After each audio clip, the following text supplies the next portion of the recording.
Hello, my name is Justin Smith, and welcome back to the Western Canon Project, where we are reading through the entirety of the Western literary canon as compiled by the late literary critic Harold Bloom.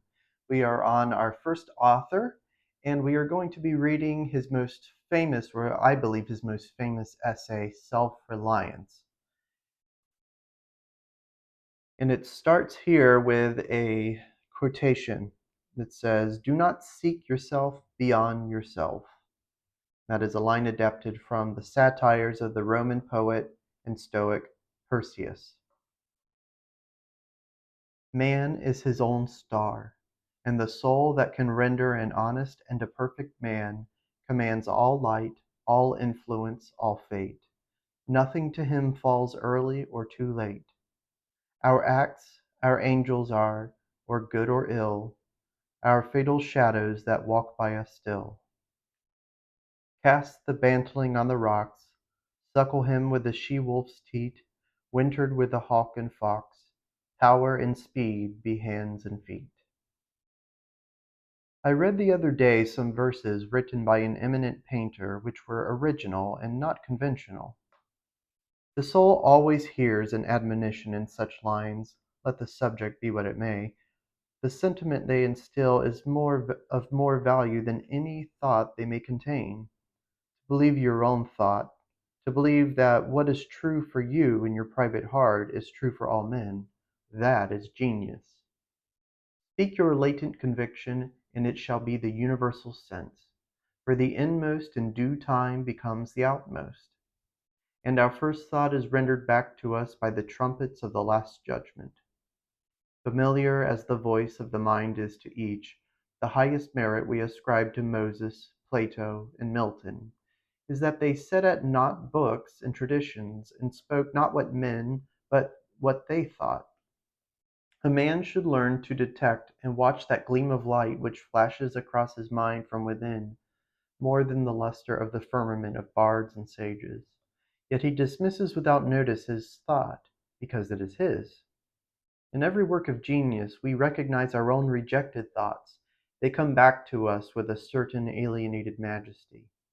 Great works of art have no more affecting lesson for us than this.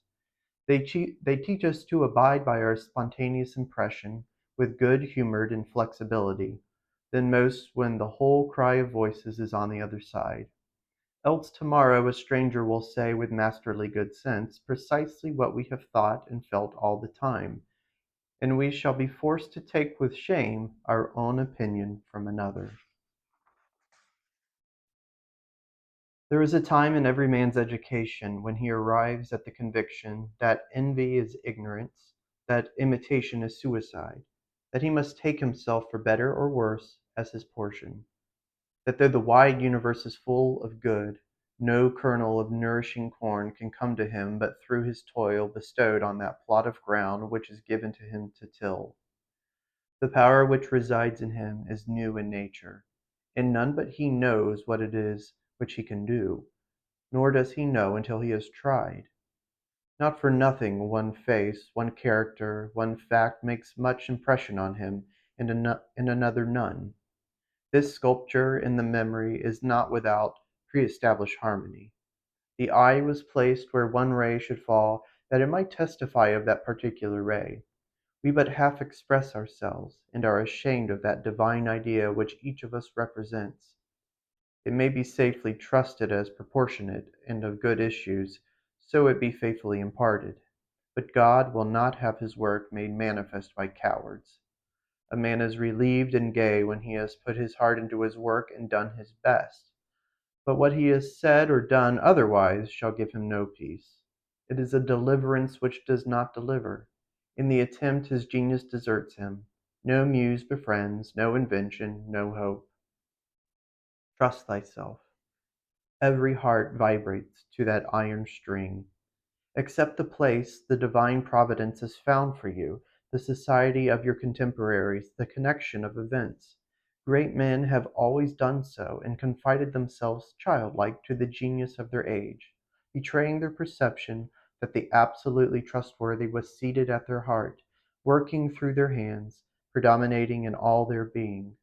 and we are now men, and must accept in the highest mind the same transcendent destiny, and not minors and invalids in a protected corner, not cowards fleeing before a revolution, but guides, redeemers, and benefactors, obeying the almighty effort, and advancing on chaos and the dark. What pretty oracles nature yields us on this text in the face and behavior of children, babes, and even brutes!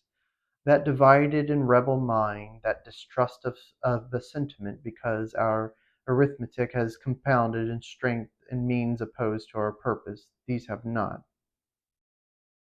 Their mind being whole, their eye is as yet unconquered, and when we look in their faces we are disconcerted.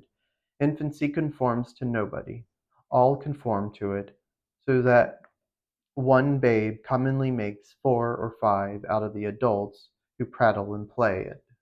So God has armed youth and puberty and manhood no less with his own piquancy and charm, and made it enviable and gracious, and it claims not to be but by, if it will stand by itself. Do not think the youth has no force because he cannot speak to you and me. Hark! In the next room his voice is sufficiently clear and emphatic. It seems he knows how to speak to his contemporaries. Bashful or bold, then, he will know how to make us seniors very unnecessary. The nonchalance of boys who are sure of a dinner, and would disdain as much as a lord to do or say aught to conciliate one, is the healthy attitude of human nature. A boy is in the parlor what the pit is in the playhouse, independent, irresponsible, looking out from his corner on such people and facts as pass by. He tries and sentences them on their merits, in the swift summary way of boys, as good, bad, interesting, silly, eloquent, troublesome.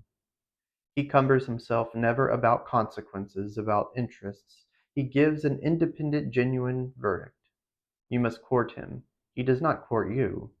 But the man is, as it were, clapped into jail by his consciousness. As soon as he has once acted and spoken with eclat, he is a committed person, watched by the sympathy or the hatred of hundreds whose affections must now enter into his account. There is no lathe for this. Ah, that he could pass again into his neutrality! Who can avoid all pledges, and having observed, observe again from the same unaffected, unbiased, unbridled, bribable, unfrightened innocence, must always be formidable. He would utter opinions on all passing affairs, which, being seen to be not private but necessary, would sink like darts into the ear of men, and put them in fear. These are the voices which we hear in solitude, but they grow faint and inaudible as we enter into the world. Society everywhere is in conspiracy against the manhood of every one of its members. Society is a joint stock company in which the members agree for the better securing of his bread to each shareholder, to surrender the liberty and culture of the eater. The virtue in most request is conformity. Self-reliance is its aversion. It loves not realities and creators, but names and customs. Whoso would be a man must be a nonconformist. He who would gather immortal palms must not be hindered by the name of goodness, but must explore if it be goodness. Nothing is at last sacred but the integrity of your own mind. Absolve you to yourself, and you shall have the suffrage of the world. I remember an answer which, when quite young, I was prompted to make to a valued adviser, who was wont to importune me with the dear old doctrines of the Church. On my saying, "What have I to do with the sacredness of traditions, if I live wholly from within?" my friend suggested, "But these impulses may be from below, not from above." I replied, "They do not seem to me to be such. But if I am the devil's child, I will live then from the devil. No law can be sacred to me but that of my nature. Good and bad are but names very readily transferable to this or that. That only right is what is after my constitution, the only wrong what is against it. A man is to carry himself in the presence of all opposition, as if everything were titular and ephemeral but he. I am ashamed to think how easily we capitulate to badges and names, to large societies and dead institutions. Every decent and well-spoken individual affects and sways me more than is right. I ought to go upright and vital, and speak the rude truth in all ways. If malice and vanity wear the coat of philanthropy, shall that pass?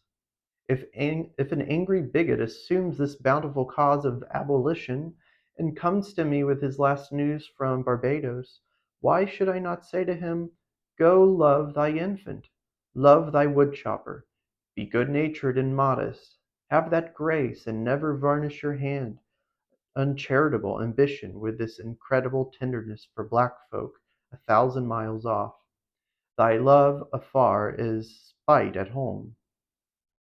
Rough and graceless would be such a greeting, but truth is handsomer than the affection of love. Your goodness must have some edge to it, else it is none. The doctrine of hatred must be preached as the counteraction of the doctrine of love when that pulls and whines. I shun father and mother, and wife and brother when my genius calls me. I would write on the lintels of the doorpost, "Whim." I hope it is somewhat better than whim at last, but we cannot spend the day in explanation. Expect me not to show cause why I seek and why I exclude company. Then again, do not tell me, as a good man did today, of my obligation to put all poor men in good situations. Are they my poor? I tell thee, thou foolish philanthropist, that I grudge the dollar, the dime, the cent I give to such men as do not belong to me and to whom I do not belong. There is a class of persons to whom, by all spiritual affinity, I am bought and sold. For them I will go to prison, if need be. But your miscellaneous popular charities, the education at college of fools, the building of meeting houses to the vain end to which many now stand, alms to sots, and the thousandfold relief societies, though I confess with shame I sometimes succumb and give the dollar, it is a wicked dollar, which by and by I shall have the manhood to withhold. Virtues are in the popular estimate rather the exception than the rule. There is the man and his virtues. Men do what is called a good action, as some piece of courage or charity, much as they would pay a fine in expiation of daily non-appearance on parade. Their works are done as an apology or extenuation of their living in the world, as invalids and the insane pay a high board. Their virtues are penances. I do not wish to expiate, but to live. My life is for itself, and not for a spectacle. I much prefer that it should be of a lower strain, so it be genuine and equal, than that it should be glittering and unsteady. I wish to be sound and sweet, and not need diet and bleeding. I ask primary evidence that you are a man, and refuse this appeal from the man to his actions. I know that for myself it makes no difference whether I do or forbear those actions which are reckoned excellent. I cannot consent to pay for a privilege where I have intrinsic right. Few and mean as my gifts may be, I actually am, and do not need for my own assurance or the assurance of my fellows any secondary testimony. What I must do is all that concerns me, not what the people think. This rule, equally arduous in actual and in intellectual life, may serve for the whole distinction between greatness and meanness. It is the harder because you will always find those who think they know what is your duty better than you know it. It is easy in the world to live after the world's opinion. It is easy in solitude to live after our own. But the great man is he who in the midst of the crowd keeps with perfect sweetness the independence of solitude. The objection to conforming to usages that have become dead to you is that it scatters your force, it loses your time, and blurs the impression of your character. If you maintain a dead church, contribute to a dead Bible society, vote with a great party either for the government or against it, spread your table like base housekeepers, under all these screens I have difficulty to detect the precise man you are. And of course, so much force is withdrawn from your proper life. But do your work, and I shall know you. Do your work, and you shall reinforce yourself. A man must consider what a blind man's buff is this game of conformity. If I know your sect, I anticipate your argument. I hear a preacher announce for this text and topic the expediency of one of the institutions of his church. Do I not know beforehand that not possibly can he say a new and spontaneous word? Do I not know that with all this ostentation of examining the grounds of the institution, he will do no such thing? Do I not know that he is pledged to himself not to look but at one side, the permitted side, not as a man, but as parish minister? He is a retained attorney, and these errors of the bench are the emptiest affectation. Well, most men have bound their eyes with one or another handkerchief, and attached themselves to some one of these communities of opinion. This conformity makes them not false in a few particulars, authors of a few lies, but false in all particulars. Their every truth is not quite true. Their two is not the real two. Their four not the real four, so that every word they say chagrins us, and we know not where to begin to set them right. Meantime, nature is not slow to equip us in the prison uniform of the party to which we adhere. We come to wear one cut of face and figure, and acquire by degrees the gentlest asinine expression. There is a mortifying experience in particular which does not fail to wreak itself also in the general history. I mean, "the foolish face of praise," the forced smile which we put on company where we do not feel at ease in answer to conversation which does not interest us. The muscles, not spontaneously moved, but moved by a low, usurping willfulness, grow tight about the outline of the face with the most disagreeable sensation. For nonconformity, the world whips you with its displeasure, and therefore a man must know how to estimate a sour face. The bystanders look askance on him in the public street or in the friend's parlor. If this if this aversion had its origin in contempt and resistance like his own, he might well go home with a sad countenance. But the sour faces of a multitude, like their sweet faces, have no deep cause, but are put on and off as the wind blows and a newspaper directs. Yet is the discontent of the multitude more formidable than that of the senate and the college. It is easy enough for a firm man who knows the world to brook the rage of the cultivated classes. Their rage is decorous and prudent, for they are timid as being very vulnerable themselves. But when to their feminine rage the indignation of the people is added, when the ignorant and the poor are aroused, when the unintelligent brute force that lies at the bottom of society is made to growl and mow, it needs the it needs the habit of magnanimity and religion to treat it godlike as a trifle of no concernment. The other terror that scares us from self-trust is our consistency, a reverence for our past act or word, because the eyes of others have no data for computing our orbit than our past acts, and we are loath to disappoint them. But why should you keep your head over your shoulder?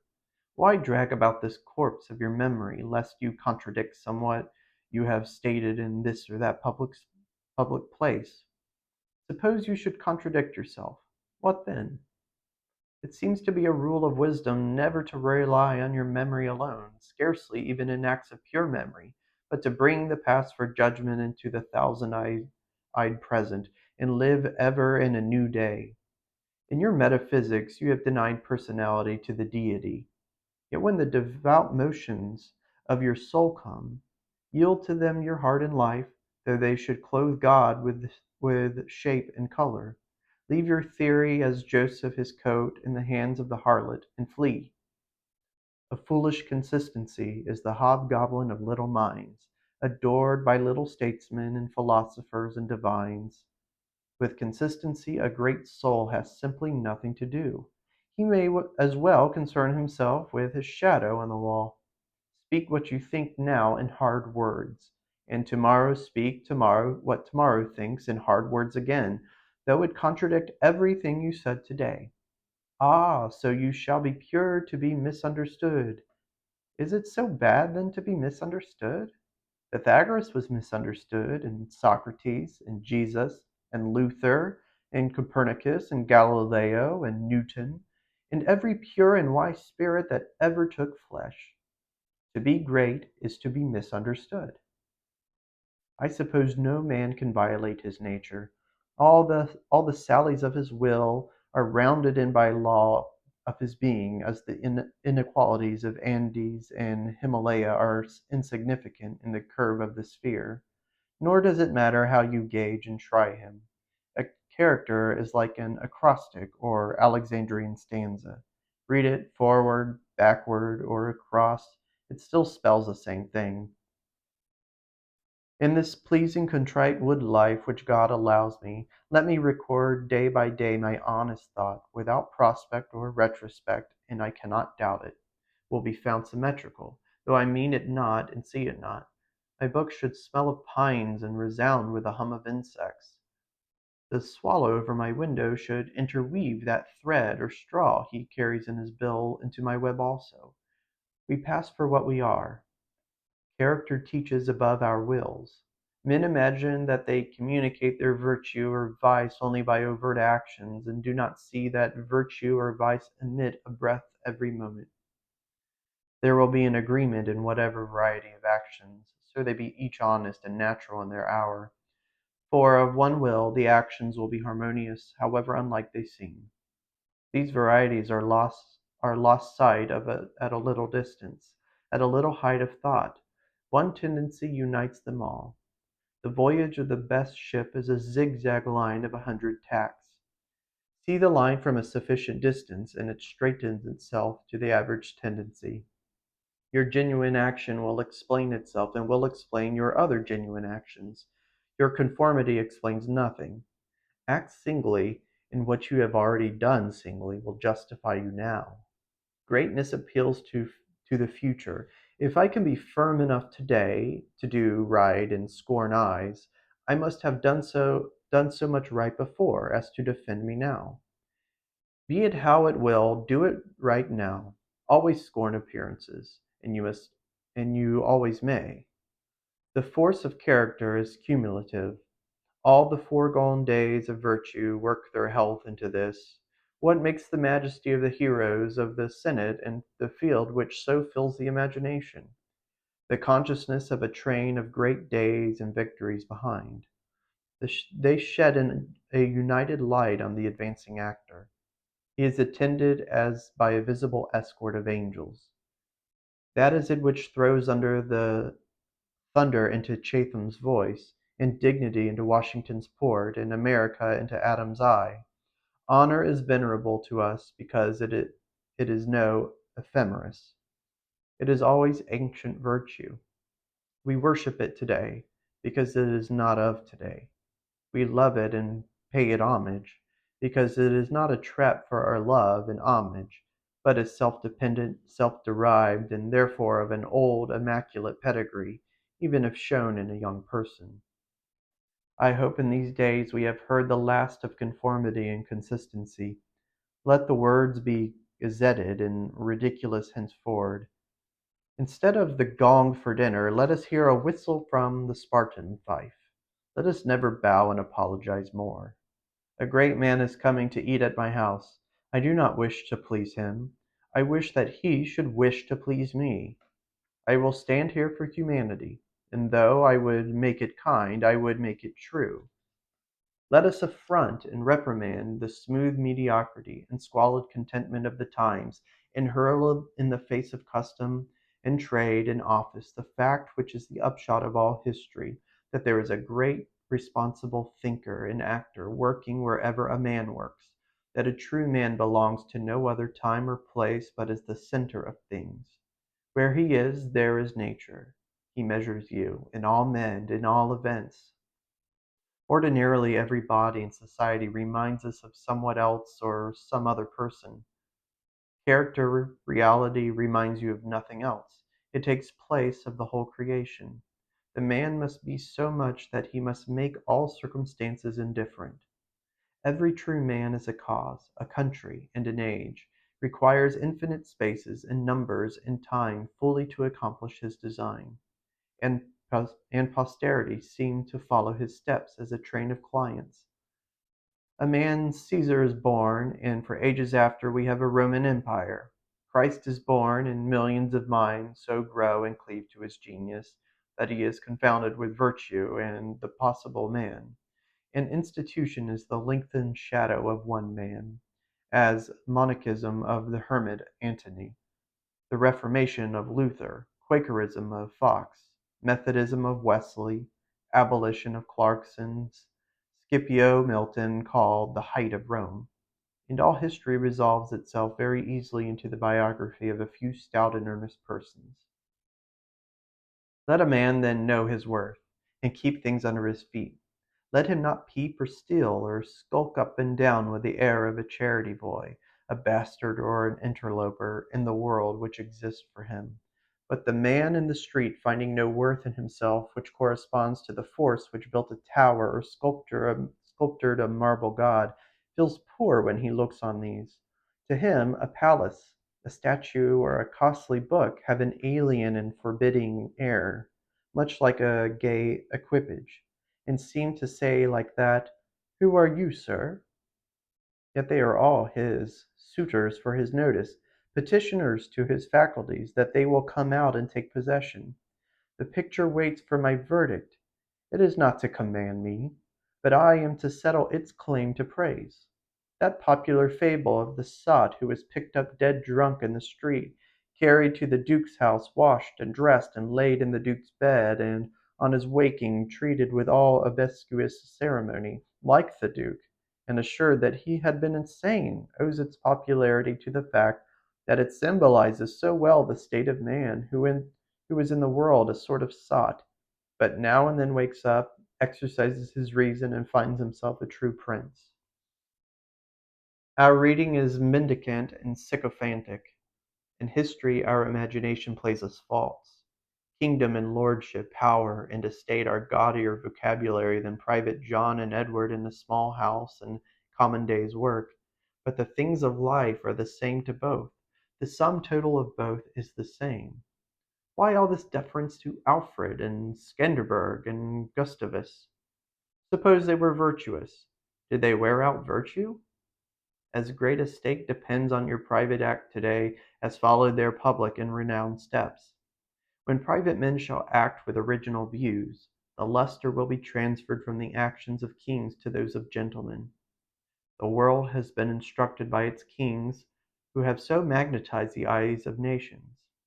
It has been taught by this colossal symbol the mutual reverence that is due from man to man, the joyful loyalty with which men have everywhere suffered the king, the noble, or the great proprietor to walk among them by a law of his own, make his own scale of men and things, and reverse theirs, pay for benefits not with money but with honor, and represent the law in his person, was the hieroglyphic by which they obscurely signified their consciousness of their own right and comeliness, the right of every man.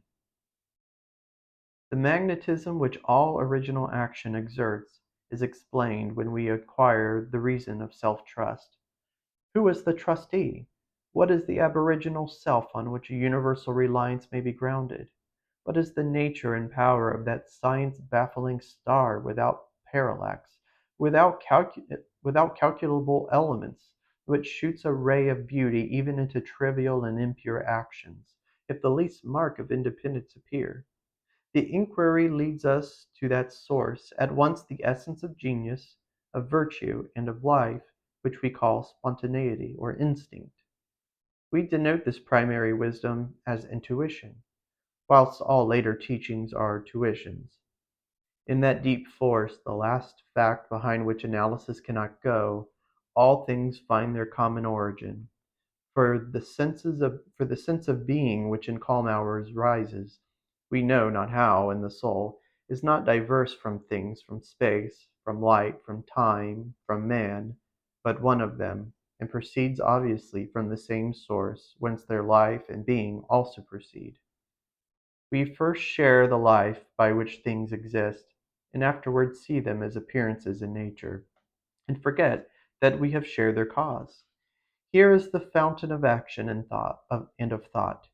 Here are the lungs of that inspiration which giveth man wisdom, and which cannot be denied without impiety and atheism. We lie in the lap of immense intelligence, which makes us receivers of its truth and organs of its activity. When we discern justice, when we discern truth, we do nothing of ourselves, but allow a passage to its beams. If we ask whence this comes, if we seek to pry into the soul that causes, all philosophy is at fault. Its presence or its absence is all we can affirm.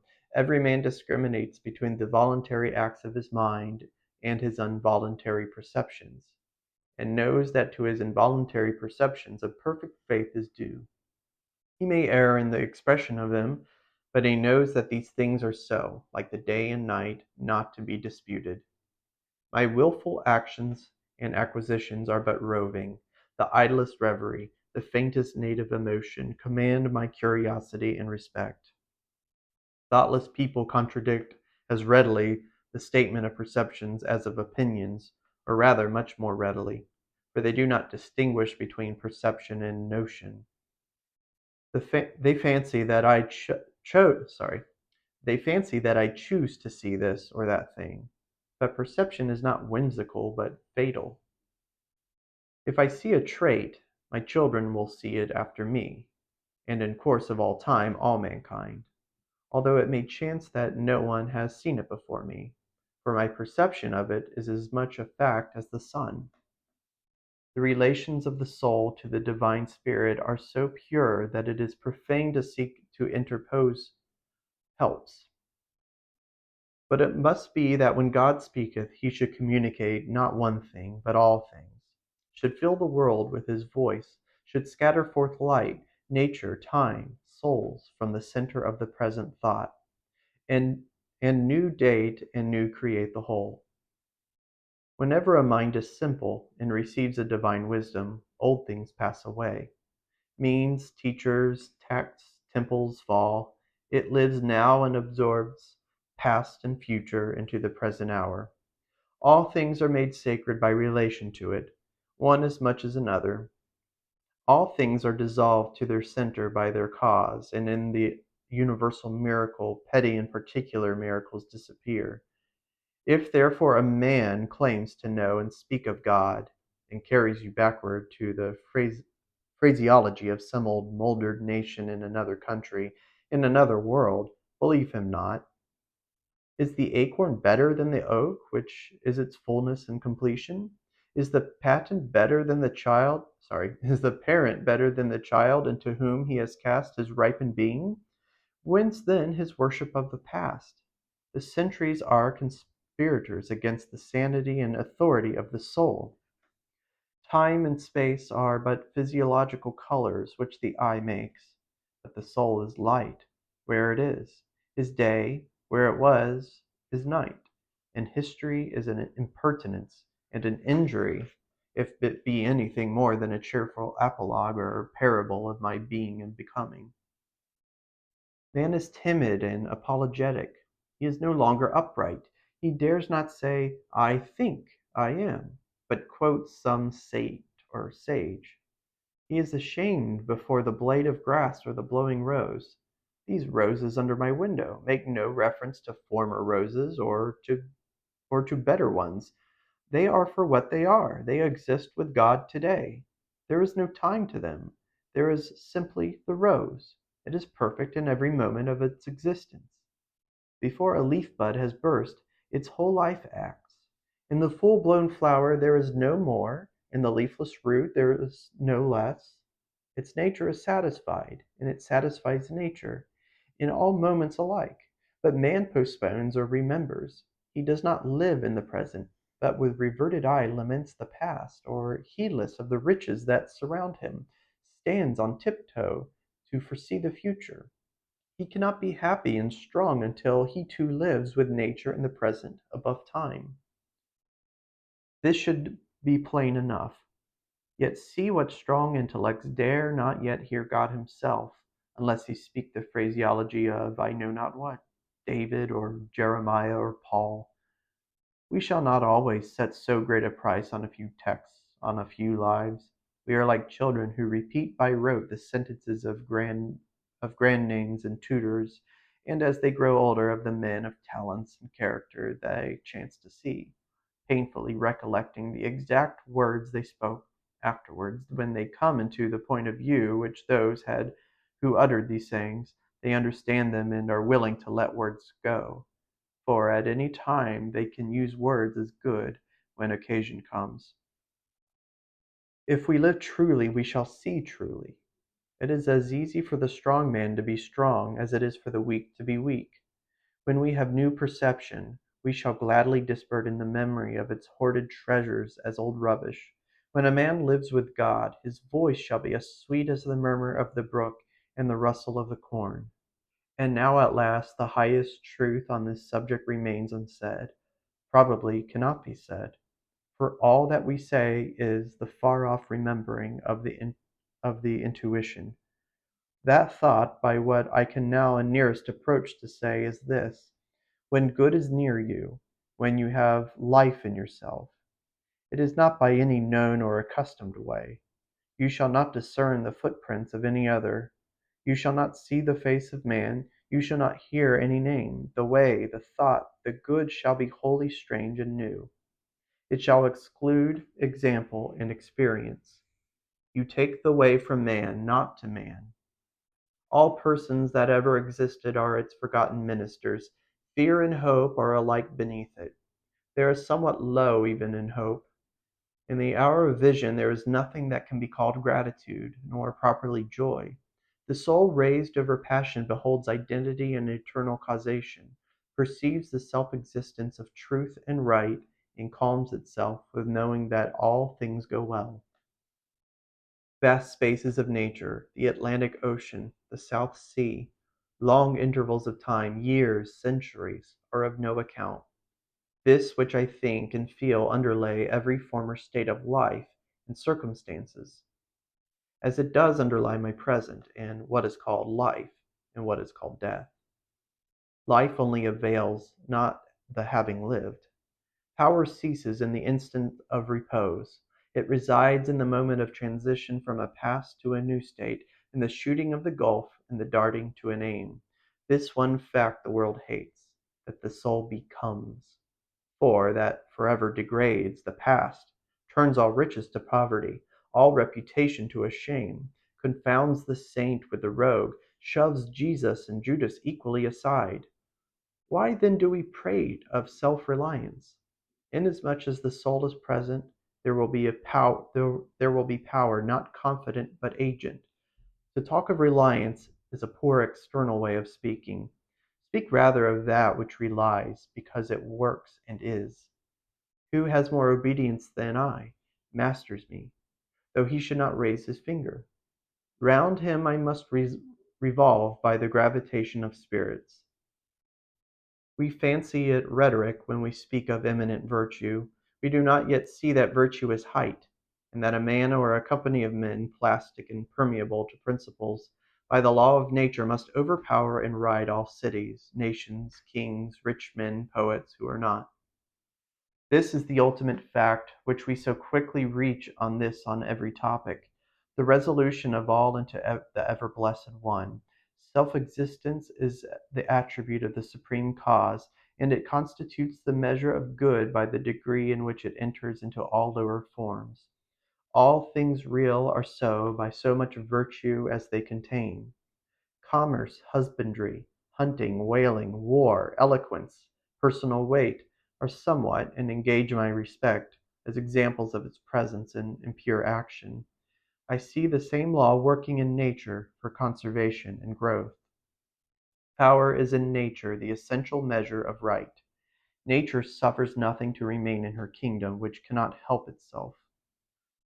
The genesis and maturation of a planet, its poise and orbit, the bended tree recovering itself from the strong wind, the vital resources of every animal and vegetable are demonstrations of the self-sufficing and therefore self-relying soul.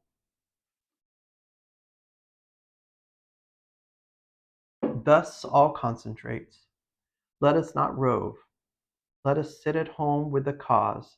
Let us stun and astonish the intruding rabble of men and books and institutions by a simple declaration of the divine fact.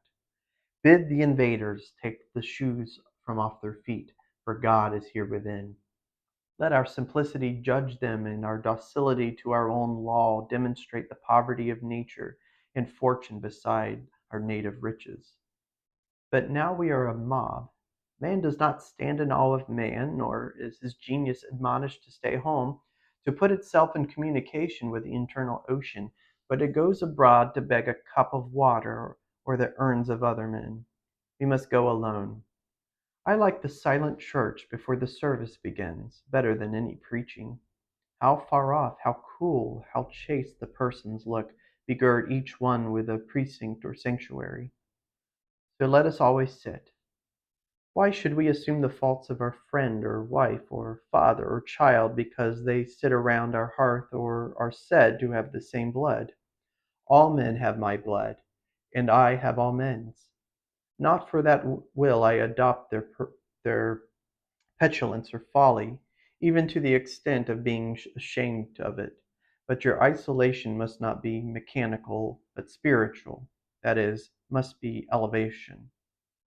At times the whole world seems to be in conspiracy to importune you with emphatic trifles. Friend, client, child, sickness, fear, want, charity, all knock at once at thy closet door and say, Come out unto us. But to keep thy state, come not into their confusion. The power men possess to annoy me, I give them by a weak curiosity. No man can come near me but through my act. What we love that we have, but by desire we bereave ourselves of the love. If we cannot at once rise to the sanctities of obedience and faith, let us at least resist our temptations. Let us enter into the state of war and wake Thor and Woden, courage and constancy in our Saxon breasts. This is to be done in our smooth times by speaking the truth. Check this lying hospitality and lying affection. Live no longer to the expectation of these deceived and deceiving people with whom we converse. Say to them, O father, O mother, O wife, O brother, O friend, I have lived with you after appearances hitherto. Henceforward I am the truth's. Be it known unto you that henceforward I obey no laws less than the eternal law. I will have no covenants but proximities. I shall endeavor to nourish my parents, to support my family, to be the chaste husband of one wife, but these relations I must fill after a new and unprecedented way. I appeal from your customs. I must be myself. I cannot break myself any longer for you or you. If you can love me for what I am, we shall be the happier. If you cannot, I will seek to deserve that you should. I will not hide my tastes or aversions. I will so trust that what is deep is holy, that I will do strongly before the sun and moon whatever inly rejoices me and the heart appoints. If you are noble, I will love you. If you are not, I will not hurt you and myself by hypocritical attentions. If you are true, my will not hurt you. Sorry. If you are true, but not in the same truth with me, cleave to your companions. I will seek my own. I do this not selfishly, but humbly and truly. It is alike your interest and mine and all men's, however long we have dwelt in lies to live in truth. Does this sound harsh today? You will soon love what is dictated by your nature as well as mine. And if we follow the truth, it will bring us out safe at last. But so you may give these friends pain. But yes, but I cannot sell my liberty, my power, to save their sensibility. Besides, all persons have their moments of reason when they look out into the region of absolute truth. Then they will justify me and do the same thing. The populace think that your rejection of popular standards is a rejection of all standard, a mere antinomianism. And the bold sensualist will use the name of philosophy to gild his crimes. But the law of consciousness abides. There are two confessionals, in one or another of which we must be shriven. You may fulfill your round of duties by clearing yourself in the direct or in the reflex way. Consider whether you have satisfied your relations to father, mother, cousin, neighbor, town, cat, and dog, whether any of these can upbraid you. But I may also neglect this reflex standard and absolve me to myself. I have my own stern claims and perfect circle. It denies the name of duty to man offices that are called duties. But if I can discharge its debt, it enables me to dispense with the popular code. If anyone imagines that this law is lax, let him keep its commandment one day. And truly it demands something godlike in him who has cast off the common motives of humanity, and has ventured to trust himself for taskmaster. High be his heart, faithful his will, clear his sight, that he may in good earnest be doctrine, society, law to himself, that a simple purpose may be to him as strong as iron necessity is to others. If any man considers the present aspects of what is called by distinction society, he will see the need of these ethics. The sinew and heart of man seem to be drawn out, and we are become timorous and desponding whimperers. We are afraid of truth, afraid of fortune, afraid of death, and afraid of each other. Our age yields no great and perfect persons. We want men and women who shall renovate life and our social state, but we see that most natures are insolvent, cannot satisfy their own wants, but have an ambition out of all proportion to their practical force, and do lean and beg day and night continually. Our, has, our housekeeping is mendicant, our arts, our occupations, our marriages, our religion, we have not chosen, but society has chosen for us. We are parlor soldiers. We shun the rugged battle of fate where strength is born. If our young men miscarry in their first enterprises, they lose all heart. If the young merchant fails, men say he is ruined. If the finest genius studies at one of our colleges and is not installed in an office within 1 year afterwards in the cities or suburbs of Boston or New York, it seems to his friends and to himself that he is right in being disheartened and in complaining the rest of his life. A sturdy lad from New Hampshire or Vermont, who in turn tries all the professions, who teams it, farms it, peddles, keeps a school, preaches, edits a newspaper, goes to Congress, buys a township, and so forth, in successive years, and always, like a cat, falls on his feet, is worth 100 of these city dolls. He walks abreast with his days, and feels no shame in not "studying a profession," for he does not postpone his life, but lives already. He has not one chance, but 100 chances. Let a Stoic open the resources of man, and tell men they are not leaning willows, but can and must detach themselves, that with the exercise of self-trust, new powers shall appear, that a man is the Word made flesh, born to shed healing to the nations, that he should be ashamed of our compassion, and that the moment he acts from himself, tossing the laws, the books, idolatries, and customs out the window, we pity him no more, but thank and revere him. And that teacher shall restore the life of man to splendor, and make his name dear to all history. It is easy to see that a greater self-reliance must work a revolution in all the offices and relations of men, in their religion, in their education, in their pursuits, their modes of living, their association, in their property, in their speculative views. In what prayers do men allow themselves? That which they call a holy office is not so much as brave and manly. Prayer looks abroad and asks for some foreign addition to come through some foreign virtue, and loses itself in endless mazes of natural and supernatural and mediatorial and miraculous. Prayer that craves a particular commodity, anything less than all the good, is vicious. Prayer is the contemplation of facts of life from the highest point of view. It is the soliloquy of a beholding and jubilant soul. It is the Spirit of God pronouncing his works good. But prayer as a means to effect a private end is meanness and theft. It supposes dualism and not unity in nature and consciousness. As soon as the man is at one with God, he will not beg. He will then see prayer in all action. the prayer of the farmer kneeling in his field to weed it, the prayer of the rower kneeling with a stroke of his oar, are true prayers heard throughout nature, though for cheap ends.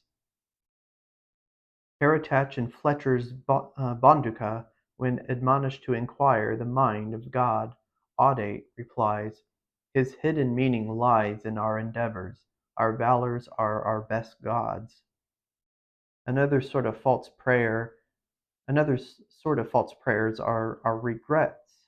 Discontent is the want of self-reliance. It is infirmity of will.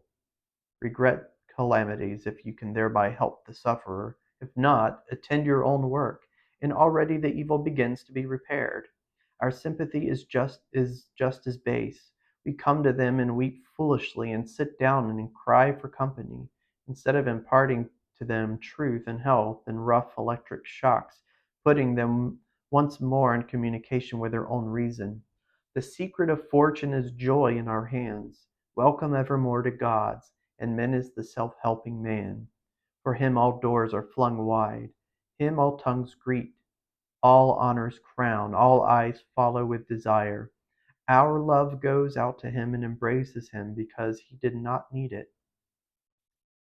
We solicitously and apologetically caress and celebrate him because he held on his way and scorned our disapprobation. The gods love him because men hated him. Quote, to the persevering mortal, said Zoroaster, the blessed immortals are swift. Quote. As men's prayers are a disease of the will, so are the creeds a disease of the intellect. They say with the foolish Israelites, "Let not God speak to us, lest we die. Speak thou, speak any man with us, and we will obey."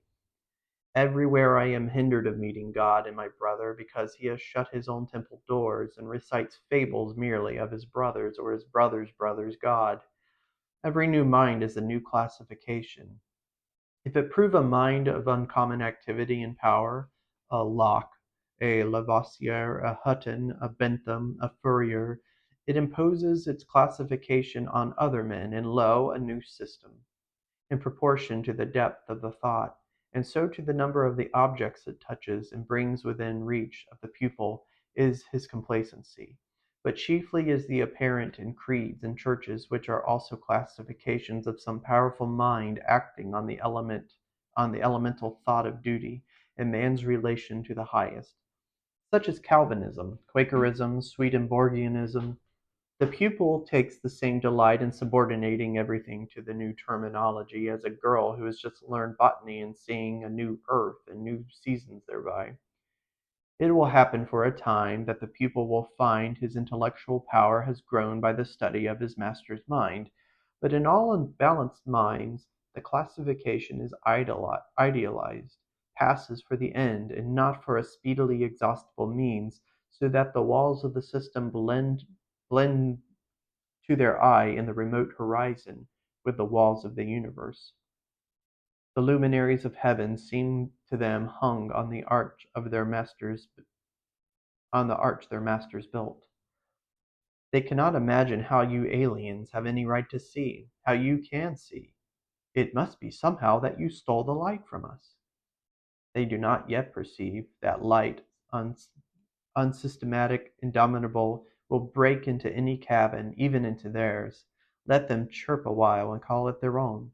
If they are honest and do well, presently their neat new pinfold will be too straight and low, will crack, will lean, will rot and vanish, and the immortal light, all young and joyful, million-orbed, million-colored, will beam over the universe as on the first morning. It is for want of self-culture that the superstition of traveling, whose idols are Italy, England, Egypt, retains its fascination for all educated Americans.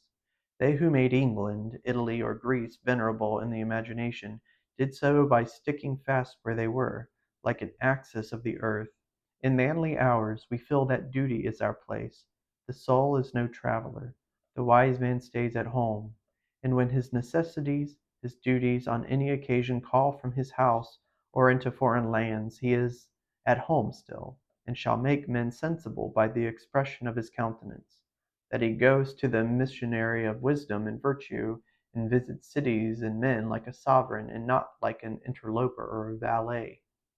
I have no churlish objection to the circumnavigation of the globe for the purposes of art, of study, and benevolence, so that the man is first domesticated or does not go abroad with the hope of finding someone greater than he knows. He who travels to be amused or to get somewhat which he does not carry, travels away from himself, and grows old even in youth among old things.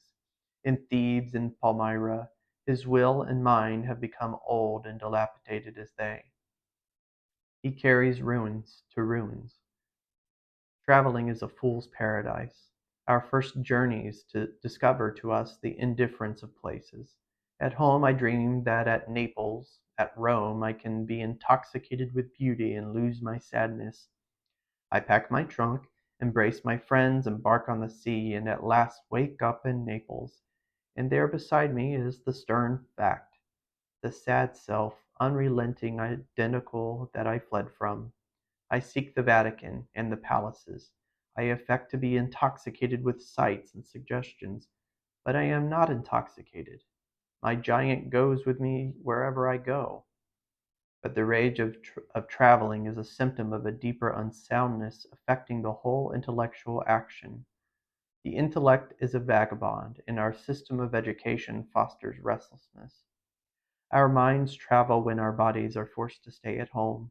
We imitate, and what is imitation but the traveling of the mind? Our houses are built with foreign taste, our shelves are garnished with foreign ornaments. Our opinions, our tastes, our faculties lean and follow the past and the distant. The soul created the arts wherever they The soul created the arts wherever they have flourished.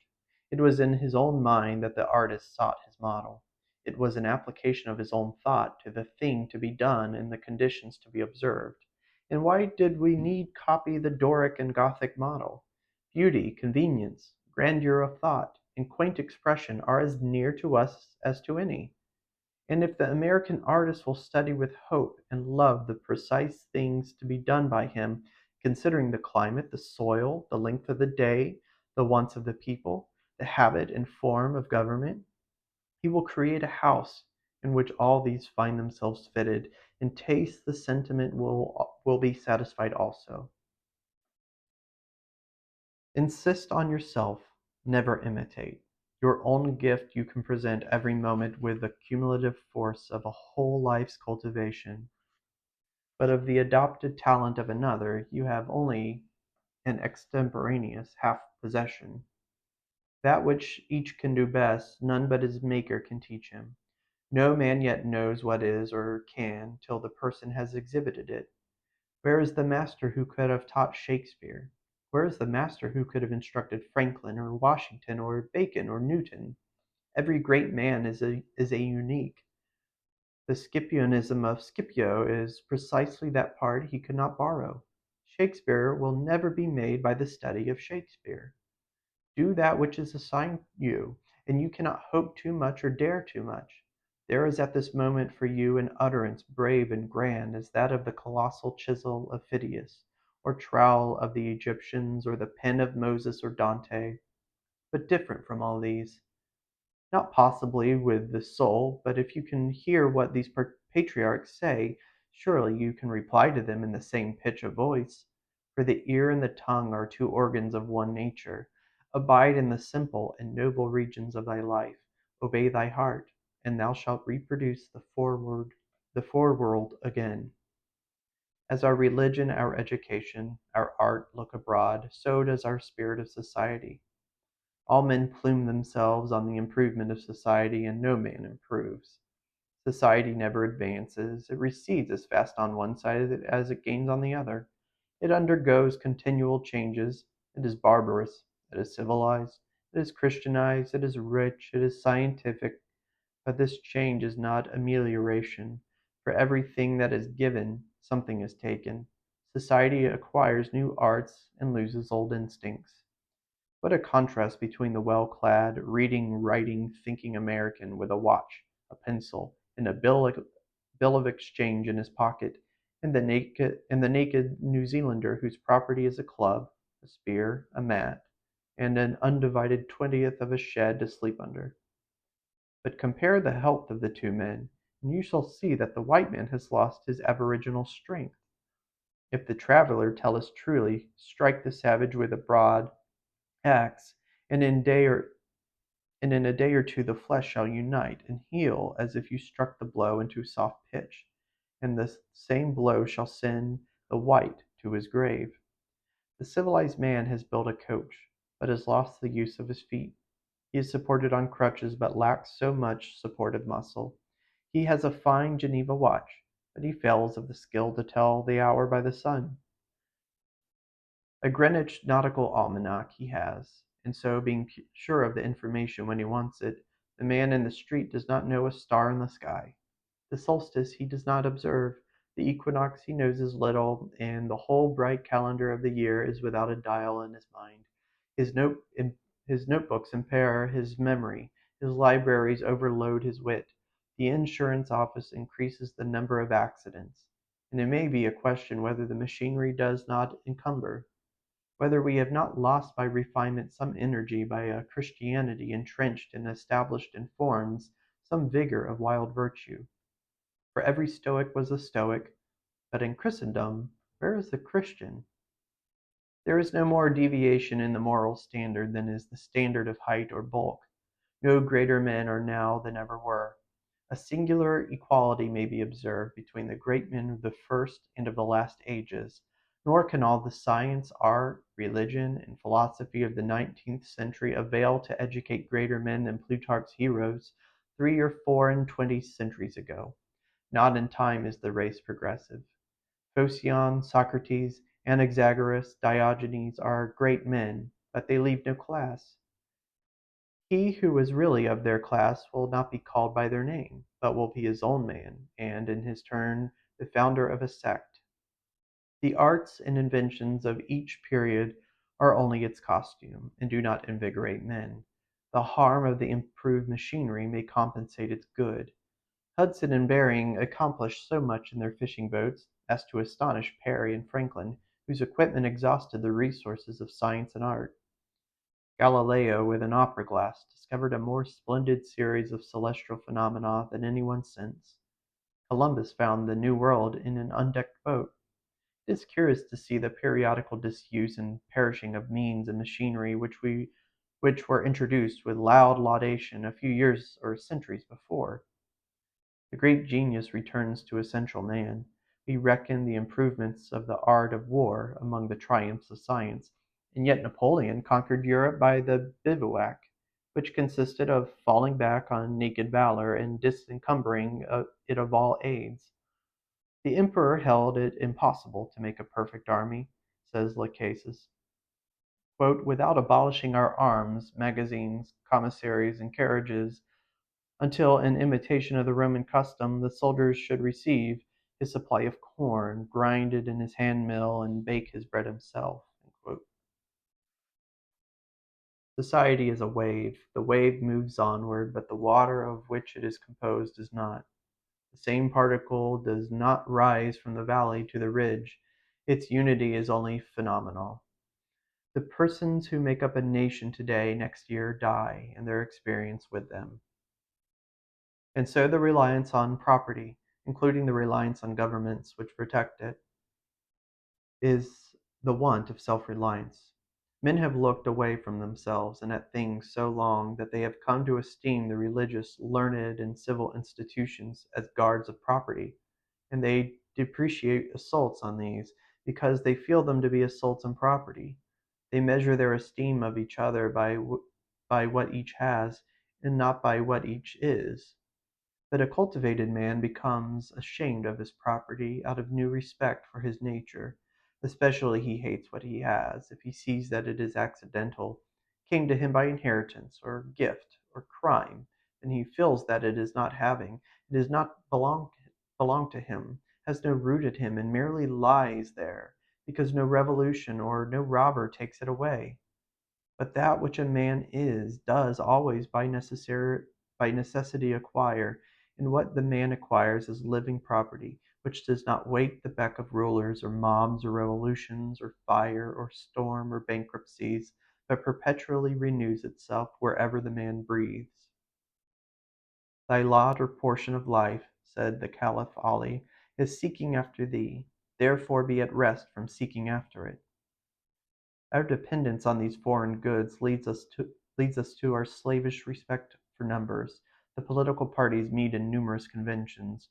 The greater the concourse, and with each new uproar of announcement, the delegation from Essex, the Democrats from New Hampshire, the Whigs of Maine, the young patriot feels himself stronger than before by a new thousands of eyes and arms. In like manner, the reformer summons conventions and vote and resolves in multitude. Not so, O friends, will the God deign to enter and inhabit you, but by a method precisely the reverse. It is only as a man puts off all foreign support and stands alone that I see him to be strong and to prevail. He is weaker by every recruit to his banner. Is not a man better than a town? Ask nothing of men, and in the endless mutation, thou only firm column must presently appear, the upholder of all that surrounds thee.